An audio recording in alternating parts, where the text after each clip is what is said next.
आज गोदी मीडिया पूरी तरह होगा बेनकाब। 27 तारीख से तो हमारा 1 महीने का कार्यक्रम यहाँ था। एक एक कर दलाल मीडिया की खुलेगी पोल। 29 तारीख को हम निकलने वाले थे, लेकिन लॉकडाउन की वजह से हम जा नहीं पाए। जब ये लॉकडाउन खुलेगा तब हम देखेंगे। बेशर्म मीडिया की बेशर्मी होगी बेपर्दा। इसमें प्रशासन का हमें सहयोग है और मीडिया का भी है। हमारे को ना तो बसें मिली, नहीं वहाँ कोई ट्रक मिले हैं। इसकी वजह से हम अभी यहाँ रह रहे हैं। चापलूस मीडिया का चरित्र होगा बेनूर। छिपे का मतलब ही अलग होता है। हम छुप के रह रहे, ये बात ही सवाल नहीं होती। क्योंकि द लाइव टीवी ने एक ऐसी खबर का पर्दाफाश किया है जिसे गोदी मीडिया ने न सिर्फ देश से छुपा दिया। कुल 1500 लोग हैं बच्चे मिला के। ना तो मीडिया वाले हमें बोल सकते हैं और ना प्रशासन बोल सकते, क्योंकि हमारी हर डिटेल उनके पास भेजी है। बल्कि 15 दिनों बाद भी इस पर सांस डकार तक नहीं लिया। जानते हैं क्यों? क्योंकि कटघरे में खड़ा होने वाला कोई जमायती नहीं है, कोई मौलाना नहीं है, कोई मुसलमान भी नहीं है, कोई इस्लाम वाला भी नहीं है, बल्कि कुटुंब के कुनबे वाला बहुसंख्यक समाज का एक हिस्सा है। आज रात 12 बजे से घरों से बाहर निकलने पर पूरी तरह पाबंदी लगाई जा रही है।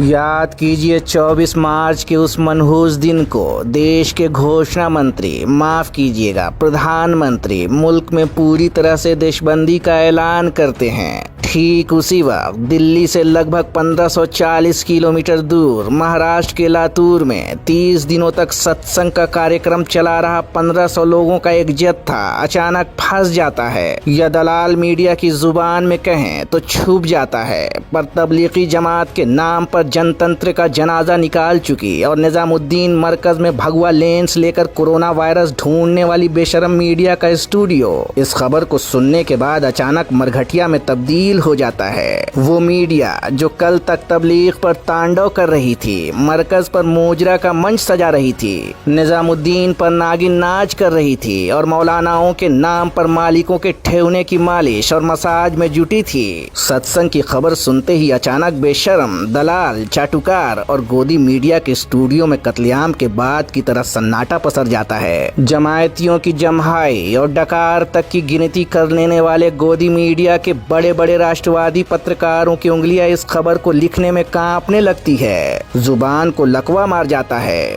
पेट में बवासीर हो जाता है और खोपड़ी 360 डिग्री की धुरी पर चक्कर घिरनी की तरह नाचने लगती है। नतीजा ये होता है कि लोकतंत्र का चौथा खंभा संविधान की चौथी मंजिल से कूदक कर आत्महत्या कर लेता है। जो लोग कह रहे थे कि मौलाना साद 15 करोड़ मुसलमानों का मालिक है, वो कान खोल कर सुन ले। अरे तुम्हारा मौलाना साद भारत का सबसे नंबर 1 कायर है। अरे तुम्हारा मौलाना साद एक कातिल है। अरे तुम्हारा मौलाना साद एक भगोड़ा है। क्या कोरोना काल में जमात के लोग विलेन साबित हुए हैं? आप देश के विलेन है, आज की तारीख में villain number 1। Tablighi time bomb बन के कोरोना को लेकर घूम रहे हैं, क्या करिएगा? जी हाँ, सीधा सा सवाल हम लोग पूछ रहे हैं। पीछे आप देख रहे हैं जमात की जो बदतमीज ब्रिगेड है, इसका इलाज कब होगा? और ये डॉक्टरी इलाज से तो समझ नहीं रहे हैं, तो आप समझ रहे हैं ना किस तरह का इलाज इनका करने की जरूरत है।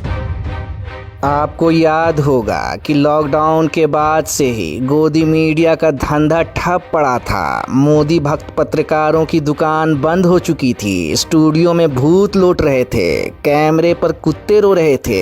हिंदू मुस्लिम मुद्दा भी अपने अपने दलान और बैठक खाने में लूडो का मजा ले रहा था। खबरों के अकाल में दुबले हो चुके पत्रकार गायकार बन चुके थे और उनके दफ्तर ऑर्केस्ट्रा और अंतराक्षी का मैदान। किसी में अनुराधा पौडवाल की आत्मा पर कर गई थी तो किसी के कंठ से लता जी के सुर बरस रहे थे। मेरे साजन है उस पार, मैं मनमार, तू इस पार, ओ मेरे मांझी ले चल पार। मेरे सामने वाली खिड़की में एक चांद सा मुखड़ा रहता है। हो गया है तुझको तो प्यार सजना, एक दूसरे से करते हैं प्यार हम, एक दूसरे के लिए बेकरार हम। दिन में अगर चिराग जलाए तो क्या किया, आदमी को चाहिए वक्त से डर कर रहे, कौन जाने किस घड़ी वक्त का बदले मिजाज, वक्त का बदले मिजाज।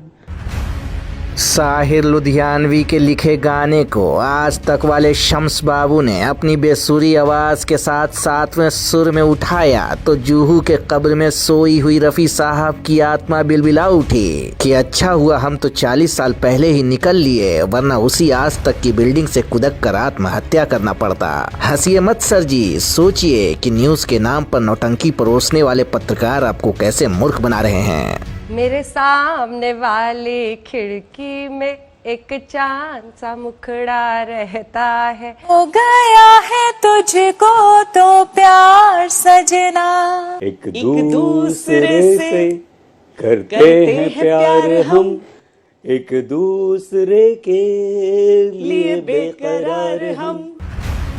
गोदी पत्रकारों की मंडली स्टूडियो में टाइम पास कर मंदी का मातम अभी मना ही रही थी कि निजामुद्दीन मरकज के मुद्दे ने दस्तक दे दी। गिद्ध की तरह मुसलमानों पर नजर गड़ाए गोदी मीडिया की आंखें चमचमा उठी, मुंह से लार टपकने लगे और मारे खुशी के गोदियों का कुनबा ऐसे थिरकने लगा, ऐसे गुलाटी मारने लगा जैसे मुद्दा न मिला। अमेरिका वाले फूफा ट्रंप से साक्षात व्हाइट हाउस में लंच का न्योता मिल गया। सऊदी के राजकुमार ने अपने वलीमे का नवेद भेज दिया। नाना नेतन्याहू ने रात के खाने पर बुला लिया और रानी विक्टोरिया ने ये कहकर धमाका कर दिया कि आज शाम का नाश्ता वो गोदी पत्रकारों के साथ करेंगी। हंसिए मत, तमाशा देखिए कि धर्म के नाम पर जब भगवा के भगवान देश की दुर्दशा का इतिहास लिख रहे थे तो केसरिया कुनबे के कर्मकांडी पत्रकार कैसे कमल के चरणों में लौटकर साष्टांग दंडवत हो रहे थे।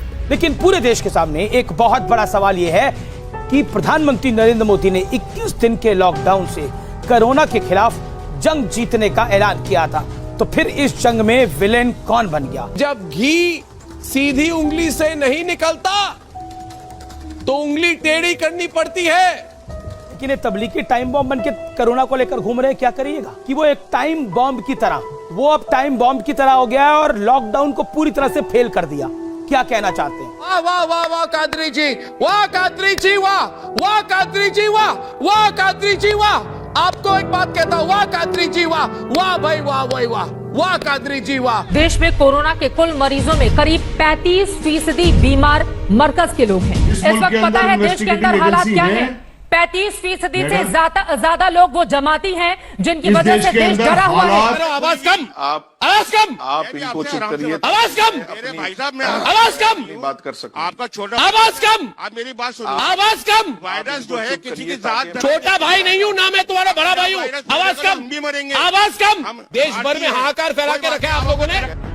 खैर, आते हैं असली मुद्दे पर, और वो ये कि दिल्ली के निजामुद्दीन मरकज में जमा हुए जमायतियों के तर्ज पर ही लातूर के राठौड़ा गांव में 26 फरवरी से 26 मार्च तक यानी 1 महीने के लिए महासत्संग का कार्यक्रम चल रहा था। इस धार्मिक कार्यक्रम में 1500 लोग मौजूद थे, जिनमें तकरीबन 1000 साध्वी और बाकी के 500 पुरुष साधक हैं।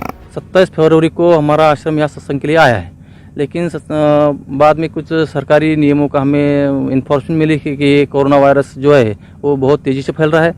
हमने लॉकडाउन के पहले ही 4-5 दिन हमें जैसे हमें इन्फॉर्मेशन मिली है, हमने सब कुछ ये बंद करके रखा है। अभी तो 995 बाइया है, लेडीज़ है साध्वी, और 498 जेंट्स है जिनको हम सन्यासी साधु बोलते हैं। कुल 1500 लोग हैं बच्चे मिला के। दरअसल ये साधक हर साल अपने आश्रम से निकलते हैं और गांव-गांव जाकर अपने धर्म का प्रचार करते हैं। लातूर के राठौड़ा गांव में भी धार्मिक प्रचार को लेकर ही इनका सत्संग का कार्यक्रम चल रहा था। 26 मार्च को इन साध्वी और साधकों को अपने आश्रम लौटना था, पर देश में अचानक लॉकडाउन की घोषणा हो गई और ये तमाम साध्वी और साधक उसी गाँव में फंस गए। ठीक वैसे ही जैसे दिल्ली के निजामुद्दीन मरकज में तबलीग के 2000 जमायती अचानक लॉकडाउन होने की वजह से फंस गए थे, पर लोकतंत्र के खंबे को खोखला कर चुके लुच्चे पत्रकार तबलीग के नाम पर तो तलवार लेकर खड़े नजर आए, पर सत्संग का नाम सुनते ही सांसें थम गई। पिछले 20 दिनों में न तिहाड़ी तिलमिलाया, न रजत बेशर्मा की बौखलाहट नजर आई, न अंजना ओम मोदी का हल्ला बोल सुनाई दिया, न सरदाना का दंगल दिखाई दिया। कोई रूबिका, कोई देवगन, कोई अर्नब और कोई चौरसिया तक सामने नजर नहीं आया। हमारे रिपोर्टर जब राठौड़ा गांव पहुंचे तो इस खबर का पर्दाफाश हुआ।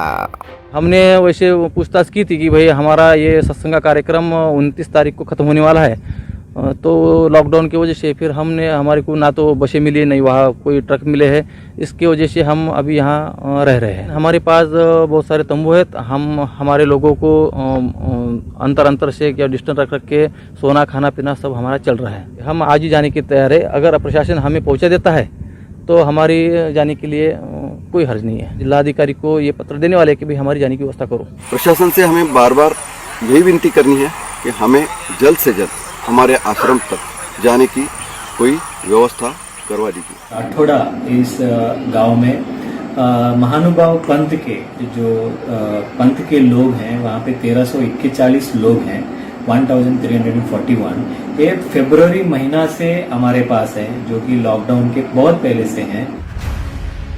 तो सवाल है कि जहर की इस लहलहाती हुई खेती में पत्रकारिता जिंदा बचेगी भी या नहीं, क्योंकि पत्रकारिता का गला अपने गंदे हाथों से घोट देने वाले गलीज पत्रकार गणतंत्र की गश्त पर हैं और वो इसे नए भारत का नया राष्ट्रवाद कहते हैं। लोकतंत्र में लोकतंत्र के नाम पर लोकतंत्र के लुच्चे पत्रकारों द्वारा लोकतंत्र को ज़बह करने का ये महापर्व है, जिसमें ज्यादातर पत्रकार नंगे नजर आते हैं। लातूर से हारून मोमिन के साथ ऋषभ शर्मा की